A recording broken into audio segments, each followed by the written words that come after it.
Ekintu ekyokuna kyoyinza okulekera omwana gy'emikwano, Musumba ayogerako ko mu njiri ebintu by'okuwa abaana.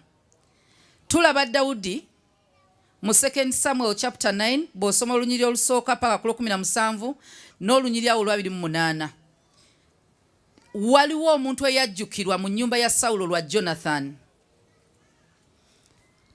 Kola emikwano egigenda okugasa omwana wo, si nti ogenda kukozesa, naye kola emikwano kubanga tomanyi kijja maaso ani anaayamba omwana wo. Beera omukwano omulungi, ebisigadde obirekere Katonda ng'omuzadde. Naye ate tulina emikwano gye tulekedde abaana nga amazima. Naawe bw'obatunulamu teri mwana wo kyayinza bajja. Mukazi b'empisa, otambula n'abatamiivu gy'emikwano gy'omwana wo gy'omulekedde.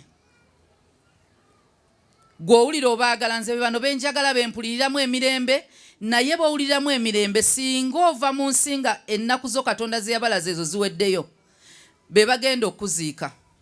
Era ffe tutera biraba, ogenda okuziika awantu awamu, abaziika kwotegeerera omuntu afudde kyabadde. Era bw'aba abadde muyaaye nnyo nga munyiwanjaga, ojja ssanga ng'ekiri ku lumbe kirala. Era bw'ona osanga ng'abadde n'ekitiibwa, ojja laba abantu abaliwo. Kerera abeerawo mulala, bano abatamivu aboogerera ku nnyimbe balina we batabeera.